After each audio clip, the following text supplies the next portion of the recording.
Hello learners, नमस्कार। मैं doctor Lakshmi Narayan आज आपके सामने प्रस्तुत हूं मैक्रो इकोनॉमिक्स के दो इंपॉर्टेंट कंसेप्ट के साथ, नॉमिनल एंड रियल इनकम। और साथ ही हम डिस्कस करने वाले हैं limitation of GDP concept as a measure of economic welfare. आइए शुरू करते हैं और जानते हैं नॉमिनल नेशनल इनकम, जिसे हम हिंदी में मौद्रिक राष्ट्रीय आय या national income at current prices यानी चालू कीमतों पर, प्रचलित कीमतों पर राष्ट्रीय उत्पादन या राष्ट्रीय आय।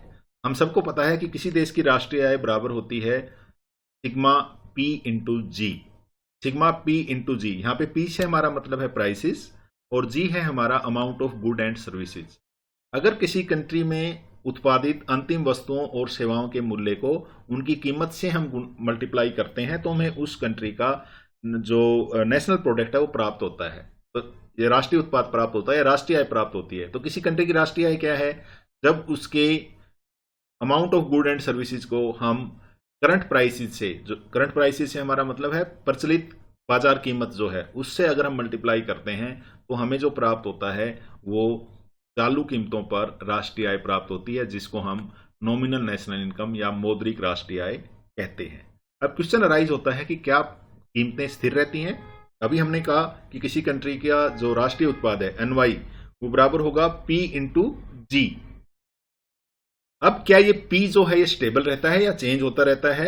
वास्तव में P जो है वो चेंज होता रहता है। प्राइसेस जो हैं वो चेंज होते रहते हैं, वो स्थिर नहीं रहते हैं। अगर हम 2015 और 2018 के प्राइस को कंपेयर करें, 2018 और 2022 के प्राइसेस को कंपेयर करें तो वो चेंज हो रहे हैं, वो स्थिर नहीं है। इसका अर्थ ये हुआ कि एक स्थिति ऐसी हो सकती है जिसमें कीमतें बढ़ें लेकिन वास्तव में जो उत्पादन की मात्रा है उसमें कोई परिवर्तन नहीं आए। अभी हमने कहा था N Y is equal to P into G. G जो है वो किसी देश में उत्पादित अंतिम वस्तुओं और सेवाओं की मात्रा है, उसमें अगर परिवर्तन ना भी हो और केवल पी बढ़ जाए तो इसका मतलब ये हुआ कि उस देश की जो नॉमिनल नेशनल इनकम है या चालू कीमतों पर राष्ट्रीय आय है वो बढ़ जाएगी, लेकिन वास्तव में जो उत्पादन की मात्रा है वो स्थिर रहेगी, जी स्थिर रहेगी। और केवल अगर पी बढ़ जाती है तो उसके कारण उस देश की नेशनल इनकम जो है वो बढ़ सकती है। यही होगा अगर उस देश की कीमतें घट जाएं और उत्पादन की मात्रा वही हो, तब भी यही स्थिति रहेगी, दोनों में कोई परिवर्तन नहीं होगा। इसका मतलब क्या हुआ कि जो नेशनल इनकम है एट करंट प्राइसेस ये केवल एक मौद्रिक माप है, राष्ट्रीय आय का केवल मौद्रिक माप है। या राष्ट्रीय आय जो है वो चालू कीमतों पर हम मापते हैं। तो अगर इसको हम डिफाइन करना चाहें तो nominal national income at current prices क्या है? It is monetary value of all final good and services measured eight current prices produced by the normal resident of the country during a year. जो हमने GDP, GNP, NNP की concept वहां पे discuss की थी, उन सारी कंसेप्ट्स में अगर हम मेजरमेंट करंट प्राइसेस पे करते हैं तो वो सारे की सारी नॉमिनल नेशनल इनकम के इंडिकेटर्स होंगे, यानी मौद्रिक राष्ट्रीय आय के सूचक होंगे। अब क्या हम एक्चुअल चेंजेस को प्राप्त पता लगा सकते हैं नॉमिनल नेशनल इनकम को यूज करते हुए? यानी अगर हमारे सामने केवल नॉमिनल नेशनल इनकम की फिगर हो, हमारे सामने केवल एन वाई हो, तो क्या हम ये बता सकते हैं जी जो है वो बढ़ रही है या घट रही है? अगर मान लो हमारे पास 3 साल की एन वाई की फिगर्स हैं,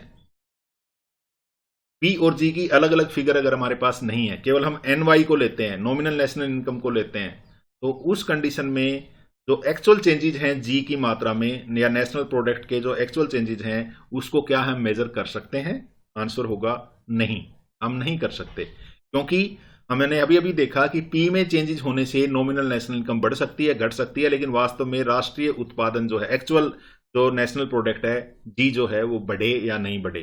तो इसका अर्थ ये हुआ कि नॉमिनल नेशनल इनकम को यूज करके हम उस किसी कंट्री की राष्ट्रीय आय या राष्ट्रीय उत्पादन में होने वाले वास्तविक परिवर्तनों को नहीं जान सकते। इसलिए जो नॉमिनल नेशनल इनकम है या मॉनेटरी नेशनल इनकम है वो किसी देश की राष्ट्रीय उत्पादन या राष्ट्रीय आय के बढ़ने का सही सूचक नहीं हो सकता, उसका एक करेक्ट इंडेक्स नहीं हो सकता।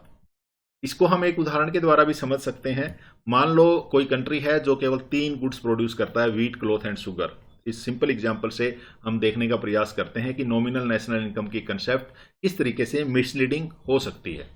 आइए देखते हैं 2004-5 commodity, quantity, price and total market value हमने ली। व्हीट 3 गुड्स हमने लिए थे। पहले हमने गेहूं लिया, गेहूं का 20 टन का उत्पादन होता है, 100 रुपये पर टन जो है गेहूं की वैल्यू है। तो टोटल मार्केट वैल्यू कितनी हो जाएगी? 20 quantity into price, P into G. Here G is 20 ton of wheat, तो 20 into 100 is equal to 2000. Same way we can have cloth 100 meter, rate 5, so this would be 500. Same way sugar, and by using these three goods, assuming these three goods, we can arrive at national income of this country, because we have assumed that only three goods are produced. So nominal income or total market value at 2045 would be around 5000. Now let us move on to 2014-15. Again I have shown the production of wheat, production of cloth, and production of sugar. Prices have changed. Price has of wheat increased from 100 to 500. Price of cloth increased from 5 to 20, and price of sugar increased from 500 to 1200 per ton. Now what would happen? Total market value जो है price into quantity अगर हम निकालेंगे तो ये बढ़ गई, तीनों की बढ़ गई। और अगर हम टोटल मार्केट वैल्यू निकालेंगे तो टोटल मार्केट वैल्यू हमारी हो गई 18,000।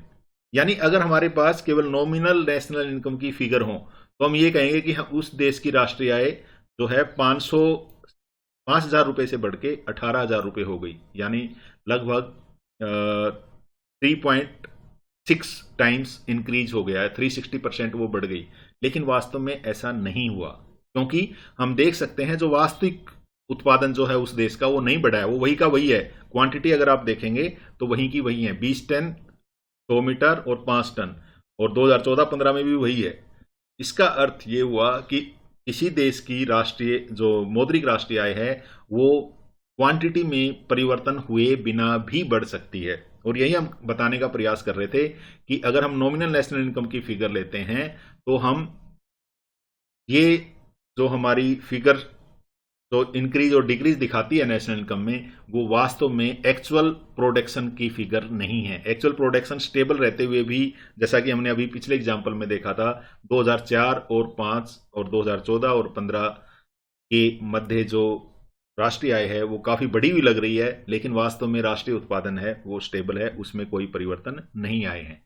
तो हम किस तरीके से किसी देश की एक्चुअल ग्रोथ को माप सकते हैं, उसका क्या तरीका होगा? उसका तरीका होगा कि अगर हम प्राइस इफेक्ट को रिमूव कर पाएं, यानी जो कीमतों में जो परिवर्तन थे उसको अगर हम रिमूव कर पाएं, तो उस कंडीशन में हम उस कंट्री की जो एक्चुअल चेंजेज है, जो जी में चेंजेज हैं, वो हम प्राप्त कर सकते हैं।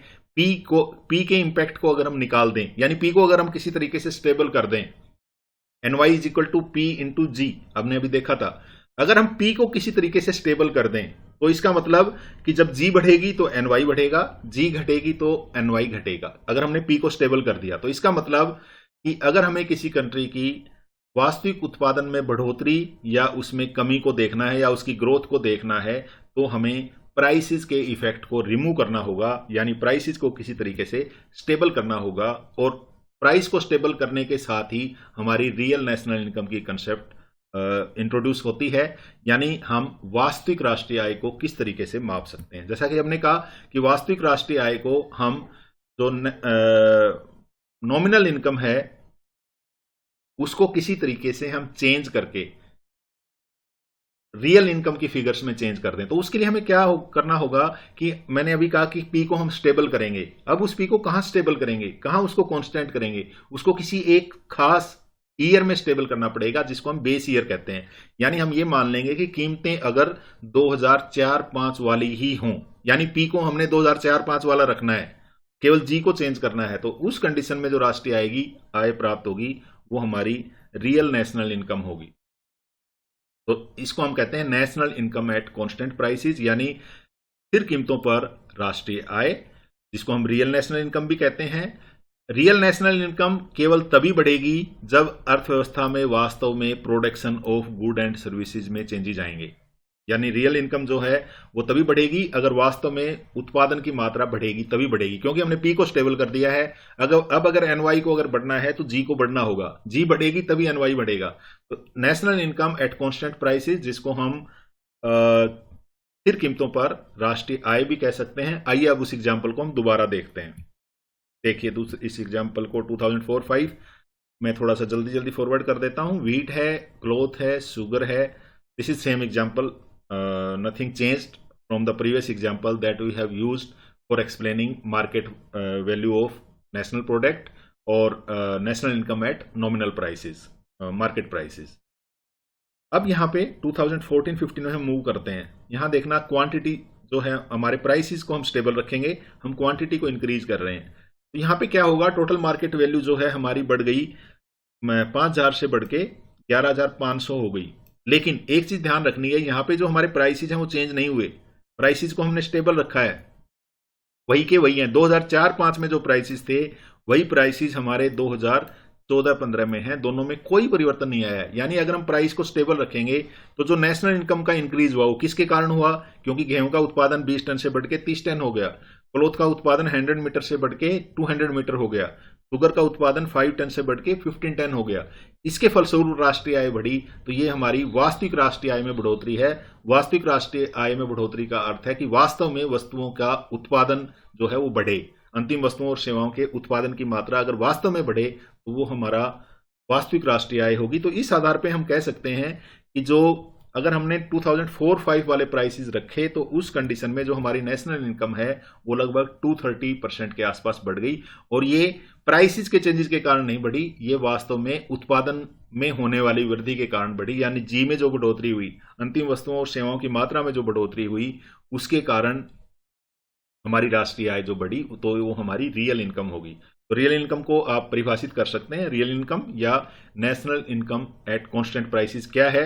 It is the value measured eight constant prices of all the final good and services produced by the normal resident of a country during 1 year.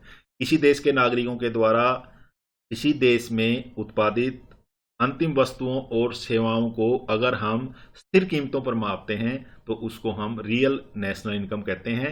Real national income या national income at constant prices. Basically real income को अगर हमें calculate करना हो तो हमें केवल output में होने वाले चेंजेस को कैप्चर करना होगा और उसके लिए हमें जो प्राइसेस के इंपैक्ट हैं उनको निकालना होगा। तो इसका अर्थ ये हुआ कि रियल इनकम जो है वो केवल वॉल्यूम में, अगर वास्तव में उत्पादन की मात्रा में परिवर्तन होगा तभी बढ़ेगी रियल इनकम। लेकिन नॉमिनल इनकम जो है वो दोनों तरीके से बढ़ सकती है, वस्तुओं का उत्पादन बढ़े तब भी बढ़ सकती है, नॉमिनल इनकम भी बढ़ सकती है, लेकिन इसके साथ साथ वो प्राइसेस और क्वांटिटी दोनों के कारण बढ़ सकती है। पी और जी दोनों के बढ़ने से बढ़ सकती है नॉमिनल इनकम, लेकिन रियल इनकम बढ़ेगी केवल जी के बढ़ने से, क्योंकि पी को हमने स्टेबल कर दिया है। तो इसको अब करेंगे किस तरीके से, how to do it, how to go about it. इसके लिए हमें जरूरत पड़ेगी इंडेक्स नंबर। सबसे पहले हमें जो नॉमिनल नेशनल इनकम है उसको अगर हमें कन्वर्ट करना है रियल इनकम में तो हमें इंडेक्स नंबर्स की जरूरत पड़ेगी। We would need help of index numbers. फिर एक बेस ईयर लेना होगा। जब हम कह रहे हैं कि हमें पी को स्टेबल करना है, कीमतों को स्थिर करना है, तो किस साल वाली कीमतों को स्थिर करना है। जब भी हम स्थिर कीमतों की बात करेंगे, हम वास्तविक राष्ट्रीय आय की बात करेंगे, तो उसके लिए हमें बताना पड़ेगा कि ये वास्तविक राष्ट्रीय आय किस ईयर के संदर्भ में है। उस रियल को हम, उस विशेष साल को, उस विशेष वर्ष को हम आधार वर्ष कहते हैं या बेस ईयर कहते हैं। तो हमें बेस ईयर की जरूरत पड़ेगी। बेस ईयर को नॉर्मली हम 100 मान लेंगे और उस बेस ईयर के आधार पर कीमत का एक इंडेक्स बनाएंगे। जो बेस ईयर है, सपोज हमने बेस ईयर लिया 2011-12 जो इंडिया में आज के दिन चलता है, तो 2011-12 में हमने उस इंडेक्स को 100 लिया और अब 2020 में सपोज वो इंडेक्स 100 से बढ़ के 138 हो गया, तो इसका मतलब 38% प्राइस बढ़ गया है, प्राइस में चेंजेस हुए हैं। तो हम बेस ईयर का एक इंडेक्स लेंगे और एक प्राइस इंडेक्स लेंगे करंट का, करंट जो ईयर है उसका एक प्राइस इंडेक्स कैलकुलेट करेंगे। हमारे पास दो प्राइस इंडेक्स होंगे, एक बेस ईयर का जिसको हमने 100 मान लिया है और दूसरा करंट ईयर का हम प्राइस इंडेक्स लेंगे और उसके आधार पर हम उस कंट्री की रियल इनकम निकाल सकते हैं। उसका फॉर्मूला क्या होगा, हमें जो जीडीपी हमने करंट प्राइसेस पे लिया है, यानी नेशनल इनकम जो करंट प्राइसेस पे है, नॉमिनल नेशनल इनकम कह सकते हैं, जो नॉमिनल नेशनल इनकम है जिसको मैंने यहाँ जीडीपी एट करंट प्राइसेस रखा है, उसको हम डिवाइड करेंगे जो प्राइस इंडेक्स पार्टिकुलर ईयर का हमने निकाला, करंट ईयर का जो प्राइस इंडेक्स है, इस प्राइस इंडेक्स से डिवाइड करेंगे, और जो बेस ईयर का प्राइस इंडेक्स है जो हमने 100 मान लिया था उससे हम इसको मल्टीप्लाई करेंगे, तो हमारी जो इनकम आएगी वो रियल इनकम आएगी। और इस तरीके से जो हम प्राइस इंडेक्स, प्राइस का चेंजेस का इफेक्ट था वो हम रिमूव कर चुके हैं। यहाँ पे जब डिवाइड करते हैं तो प्राइस इंडेक्स का इम्पैक्ट जो है वो रिमूव हो जाएगा, और उसके बाद जो इनकम मिलेगी वो हमें रियल इनकम मिलेगी, और वो केवल आउटपुट में होने वाले चेंजेस को रिफ्लेक्ट करेगी। तो रियल नेशनल इनकम को निकालने का फार्मूला क्या है कि हमने मॉनेटरी या नॉमिनल नेशनल इनकम लिया, उसको हमने बेस ईयर के प्राइस इंडेक्स से डिवाइड किया और 100 से मल्टीप्लाई किया, तो हमारी जो वैल्यू आएगी वो रियल नेशनल इनकम आएगी। लेकिन जो हमारा करंट इकोनॉमिक लिटरेचर है उसमें हम प्राइस इंडेक्स की जगह जीडीपी डिफ्लेटर शब्द का यूज करते हैं। जीडीपी डिफ्लेटर, जीडीपी डिफ्लेटर का हमारा मतलब है कि अगर हमें किसी कंट्री की जीडीपी को, जो नॉमिनल जीडीपी है, उसको अगर हमें रियल नेशनल इनकम में चेंज करना है तो उस जीडीपी डिफ्लेक्टर से हमें डिवाइड करना पड़ेगा। ये सेम प्राइस इंडेक्स जैसा ही है, या प्राइस इंडेक्स ही है बेसिकली। तो जीडीपी डिफ्लेक्टर की वैल्यू क्या होगी? National income at current prices, हमारे पास राष्ट्रीय आय चालू कीमतों पर क्या है और हमारे पास राष्ट्रीय आय स्थिर कीमतों पर क्या है। अगर हमारे पास ये दोनों फिगर हों, national income at current prices और national income at constant prices, यानी नॉमिनल नेशनल इनकम और रियल नेशनल इनकम दोनों की अगर फिगर हो तो दोनों को अगर हम डिवाइड करेंगे तो हमारा जो आएगा वो जीडीपी डिफ्लेटर होगा। इसको हम यूज क्यों करते हैं? क्योंकि हर कंट्री का जो स्टैटिस्टिकल ऑर्गेनाइजेशन है वो ये दोनों फिगर हमें प्रोवाइड करता है, तो उसके बेसिस पे हम जीडीपी डिफ्लेटर की वैल्यू निकाल सकते हैं। जो भी स्टैटिस्टिकल ऑर्गेनाइजेशन है वो हमें करंट प्राइसेस की वैल्यू भी देते हैं और कांस्टेंट प्राइसेस की भी वैल्यू देते हैं, तो उसके आधार पर हम जो है जो इम्प्लिसिट डिफ्लेटर कह सकते हैं या इम्प्लिसिट प्राइस इंडेक्स कहते हैं या जीडीपी डिफ्लेटर हम कह सकते हैं, उसको वैल्यू को हम निकाल सकते हैं। और इसके निकालने का तरीका बहुत आसान है। हमें क्या करना है? GDP at current prices divided by GDP at constant prices into 100। इससे हमें इम्प्लिसिट प्राइस इंडेक्स आ जाएगा। यानी हमें अगर 2019-20 की का प्राइस इंडेक्स निकालना है तो उसके लिए हमारे पास सिंपल तरीका है। जो हमारा सीएसओ है, केंद्रीय सांख्यिकी संगठन है, सीएसओ है, उसने फिगर रिलीज की हैं, वहां पर उसने जीडीपी एट करंट प्राइसेस भी बताया है हमें। जीडीपी और जीवीए दोनों में से कोई भी हो सकता है, और इसके साथ साथ हमें जीवीए या जीडीपी एट कांस्टेंट प्राइस भी हमें दिया हुआ है। ये दोनों फिगर हमारे पास अवेलेबल हैं।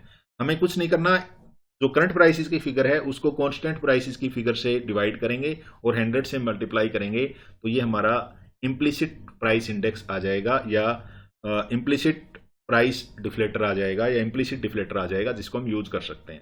जैसा कि मैंने सीएसओ की जो 2019-20 के आंकड़े हैं वो लिए, उसके हिसाब से करंट जीडीपी इंडिया की है जो आपके सामने दी गई है। दिस वन इज 201,18,353 और कांस्टेंट जीडीपी। अब यहाँ पे आप ध्यान से देखना, एट 2011-12 प्राइसेस, मैंने पहले बताया था जब भी हम राष्ट्रीय आय लेंगे तो एक आधार वर्ष लेंगे, तो यहाँ पे हमने आधार वर्ष 2011-12 लिया, तो उस आधार पे जो हमारी राष्ट्रीय आय है वो कितनी है, ये फिगर हमारे पास है। अब हमें क्या करना है? अगर हमें ये देखना हो कि कीमतों में कितना परिवर्तन आया है, कीमतें कितनी बढ़ी हैं, या प्राइस इंडेक्स क्या है, इम्प्लिसिट प्राइस इंडेक्स कितना है, तो जो हमारी करंट जीडीपी है, इस करंट जीडीपी को हम डिवाइड कर देंगे तो हमारी कांस्टेंट जीडीपी है किस साल की? 2011-12 की। इसका अर्थ क्या हुआ कि ये फिगर जो हमने निकाली है ये हमने चालू कीमतों पर निकाली है, और ये फिगर हमने इस आधार पर निकाली है अगर कीमतें 2011-12 वाली ही रहती, उनमें कोई परिवर्तन नहीं आता, तब हमारे देश की जीडीपी इतनी होती। लेकिन क्योंकि कीमतें चेंज हो गई हैं, वास्तव में हमारी जीडीपी जो करंट जीडीपी है या नॉमिनल जीडीपी है या मॉनेटरी जीडीपी है वो इतनी है। तो इसका अर्थ ये हुआ कि प्राइस का इंपैक्ट हम यहां से निकाल सकते हैं। दोनों को डिवाइड करेंगे और 100 से मल्टीप्लाई करेंगे तो हमें वैल्यू आ जाएगी जो 138.12 है, यानी कीमतें जो हैं लगभग 38% के आसपास इस पीरियड में बढ़ गई हैं। तो इस आधार पे हम इम्प्लिसिट प्राइस इंडेक्स को निकाल सकते हैं। वो दोनों फिगर हमको लेके जीडीपी एट करंट प्राइसेस और जीडीपी एट कांस्टेंट प्राइसेस को लेके हम इम्प्लिसिट प्राइस इंडेक्स प्राप्त कर सकते हैं। आइए अब हम national income at current prices और national income at constant prices, यानी चालू कीमतों पर राष्ट्रीय आय या मौद्रिक राष्ट्रीय आय और स्थिर कीमतों पर राष्ट्रीय आय या वास्तविक राष्ट्रीय आय में अंतर को देखते हैं। पहला अंतर है कि national income at current prices यानी मौद्रिक राष्ट्रीय आय या चालू कीमतों पर राष्ट्रीय आय किसी देश में उत्पादित वस्तुओं और सेवाओं का चालू बाजार कीमतों पर मूल्यांकन है। इसके विपरीत जो हमारी स्थिर कीमतों पर राष्ट्रीय आय है वो आधार वर्ष की कीमतों पर उस देश की अंतिम वस्तुओं और सेवाओं का मूल्यांकन है। तो पहला अंतर तो ये है कि जो मूल्यांकन किया जाएगा, जो वैल्यू निकाली जाएगी फाइनल गुड एंड सर्विसेज की, वो मौद्रिक आय में करंट प्राइसेस पे होगी, जबकि वास्तविक आय में वो बेस ईयर प्राइसेस पे होगी या आधार वर्ष की कीमतों पे होगी। दूसरा जो अंतर है कि national income at current prices, जो चालू कीमतों पर राष्ट्रीय आय है, वो वस्तुओं के उत्पादन में वृद्धि हुए बिना भी हो सकती है। यानी वस्तुओं और सेवाओं के प्रवाह में कोई अंतर ना हो तब भी मौद्रिक राष्ट्रीय आय बढ़ सकती है, लेकिन वास्तविक राष्ट्रीय आय केवल तभी बढ़ेगी जब वास्तव में देश में वस्तुओं और सेवाओं का प्रवाह बढ़ेगा, तभी वो बढ़ेगी। तीसरा जो मेन अंतर है वो ये है कि किसी देश की अगर हमें ग्रोथ को मापना है तो उसका सही मापन जो है, मोर एक्यूरेट माप जो है, वो स्थिर कीमतों पर राष्ट्रीय आय होगी, ना कि चालू कीमतों पर राष्ट्रीय आय। तो ये तीन बड़े बड़े अंतर हैं जिनके आधार पर हम किसी देश की मौद्रिक आय और वास्तविक आय में अंतर को देख सकते हैं या उसके इंपॉर्टेंस को देख सकते हैं। आइए अब हम देखते हैं limitation of GDP as an index of welfare, यानी कल्याण के सूचक के रूप में जीडीपी को अगर हम यूज करते हैं तो उसकी क्या लिमिटेशंस है। हमें पता है कि GDP is one of the most commonly used measure to assess the level of economic activity in an economy. Higher level of GDP implies a higher level of economic activities in an economy. अगर किसी country की GDP बढ़ रही है तो इसका अर्थ यह है कि उस कंट्री में जो flow of good and services है वो बढ़ रहा है। वास्तव में अगर किसी कंट्री में flow of good and services बढ़ता है तो इसका अर्थ ये हो सकता है कि लोगों के कल्याण में भी वृद्धि हो रही होगी। तो उस सेंस में जीडीपी को हम एक इंडिकेटर के रूप में देख सकते हैं किसी कंट्री की इकोनॉमिक वेलफेयर में होने वाली वृद्धि के। यानी अगर हमें किसी कंट्री की इकोनॉमिक वेलफेयर को मापना है तो उस कंडीशन में हम जीडीपी को यूज कर सकते हैं और जीडीपी को यूज किया जा सकता है।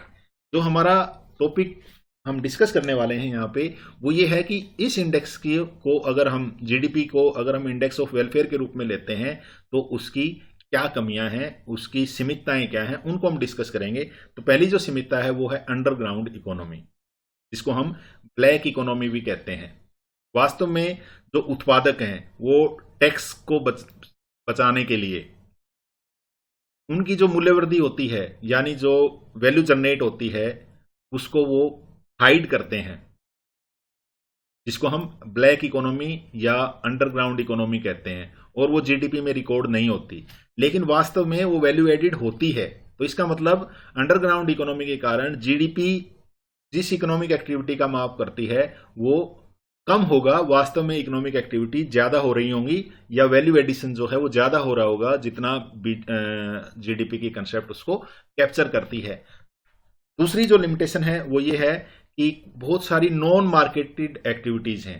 नॉन मार्केटेड एक्टिविटीज का मतलब है कि कुछ ऐसी एक्टिविटीज हैं जो मार्केट में नहीं होती, जैसे वस्तुओं के बदले में वस्तुओं का एक्सचेंज। तो जो खासकर जो अनऑर्गेनाइज्ड सेक्टर है उसमें बहुत सारी मूल्यवृद्धि है जो अनरिकॉर्डेड होती है, क्योंकि वो वस्तुएं बाजार में बिकने के लिए आती ही नहीं है। तो उस कंडीशन में जो जीडीपी को अगर हम इकोनॉमिक वेलफेयर का मेजर लेंगे तो वो एक बड़ा हिस्सा निकल जाएगा, क्योंकि वो जीडीपी अपने में इंक्लूड नहीं करता है, लेकिन वास्तव में वो वैल्यू एडिशन या मूल्यवृद्धि उस देश के अंदर हो रही होती है। इसी तरीके से जीडीपी और वेलफेयर दोनों एक दूसरे से डाइवर्जेंट हो सकते हैं। जरूरी नहीं कि किसी कंट्री की जीडीपी और इकोनॉमिक वेलफेयर एक साथ बढ़े।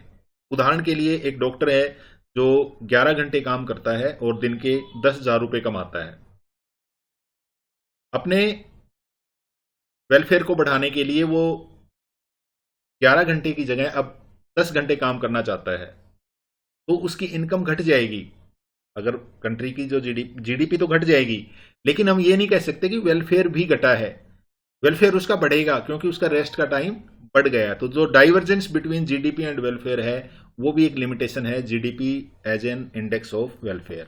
इसके बाद इकोनॉमिक बैड्स हैं, जिसको हम नेगेटिव एक्सटर्नलिटीज कहते हैं। जब हम प्रोडक्शन की प्रोसेस होती है, जब भी प्रोडक्शन की प्रोसेस होती है, उसमें कुछ ऐसे प्रभाव होते हैं जो लाभ की जगह हानि पहुंचाते हैं। जैसे धुआं निकलता है, वायु प्रदूषण है, शोर प्रदूषण है, जल प्रदूषण है, जिसके कारण, जिनको हम नेगेटिव एक्सटर्नलिटीज या ऋणात्मक बाह्यताएं कहते हैं, इकोनॉमिक बैड्स कहते हैं। तो इन नेगेटिव एक्सटर्नलिटीज के कारण जीडीपी तो बढ़ जाएगी, लेकिन उस जीडीपी के कारण इतनी नेगेटिव एक्सटर्नलिटीज उत्पन्न होंगी कि वो वेलफेयर को घटाएंगी, बढ़ाएंगी नहीं। जैसे कि मैंने बताया कि अगर वायु प्रदूषण बढ़ता है तो लोगों को बीमारियां बढ़ेंगी, इसी तरीके से जल प्रदूषण बढ़ता है तो उसके कारण लोगों का जो स्वास्थ्य है उस पर बुरा असर पड़ेगा, तो उनका वेलफेयर जो है वो नहीं बढ़ेगा, हालांकि जीडीपी बढ़ती रहेगी।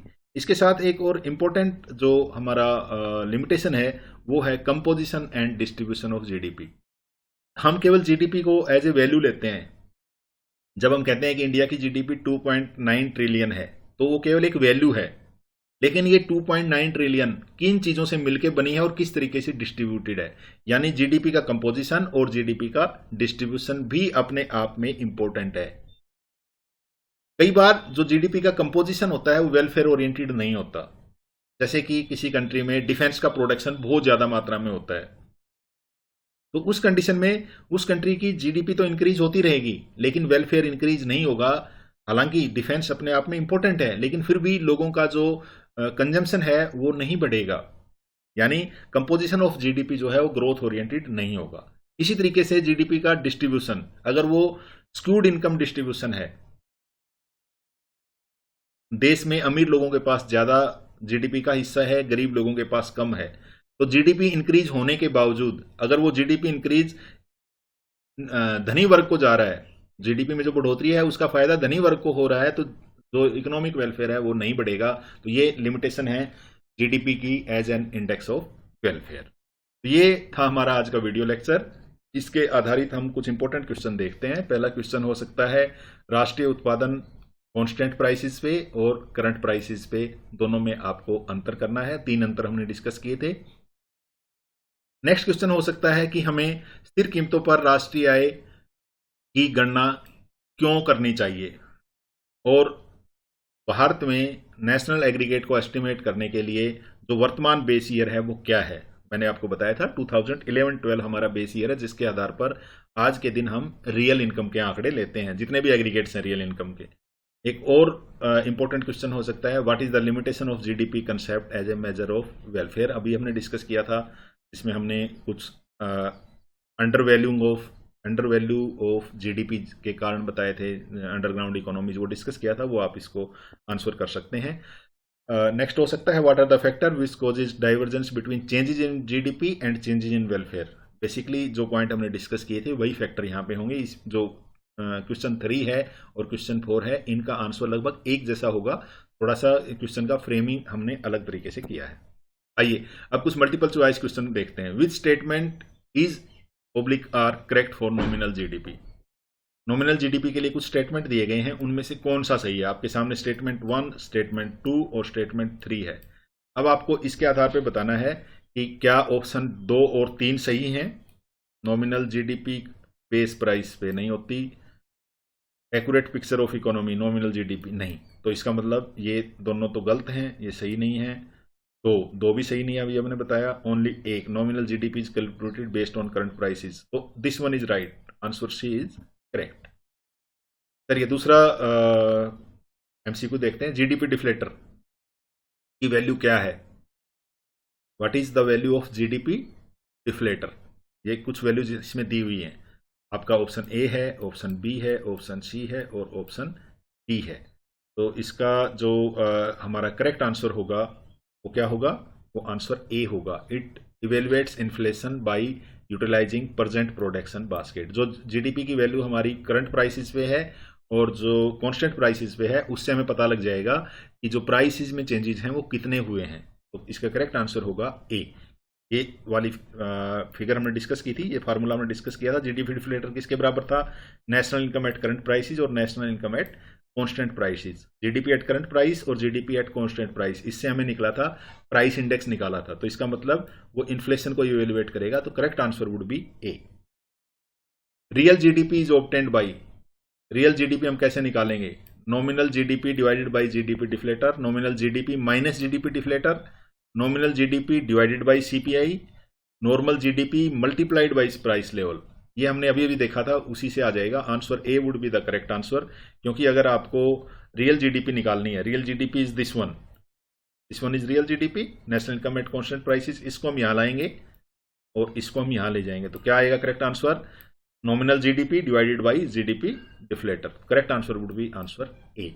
आइए अब हम कुछ true and false type question देखते हैं। पहला हमारा क्वेश्चन है, nominal GDP is always larger than real GDP. मौद्रिक आय वास्तविक आय से हमेशा ज्यादा होती है? नहीं, जरूरी नहीं है, so it would be false. Second is real GDP is always larger than real GDP per capita. प्रति व्यक्ति वास्तविक आय से हमेशा ज्यादा होती है, वास्तविक आय हमेशा ज्यादा होती है प्रति व्यक्ति वास्तविक आय से। ये सही है, क्योंकि रियल जीडीपी को पॉपुलेशन से डिवाइड करते हैं, तब हमें real GDP per capita income प्राप्त होती है। थर्ड क्वेश्चन है, अगर किसी कंट्री की नॉमिनल जीडीपी बढ़ती है, मौद्रिक आय बढ़ती है, तो क्या इसका अर्थ यह है कि वो कंट्री वास्तव में ज्यादा वस्तुओं और सेवाओं का उत्पादन कर रहा है? आवश्यक रूप से ज्यादा वस्तुओं और सेवाओं का उत्पादन कर रहा है अगर जीडीपी बढ़ रही है? ये गलत है, क्योंकि आवश्यक रूप से नहीं है कि वस्तुओं और सेवाओं का उत्पादन बढ़े। So this would be false. तो आज के इस वीडियो लेक्चर में इतना ही। आपके धैर्यपूर्वक सुनने के लिए धन्यवाद।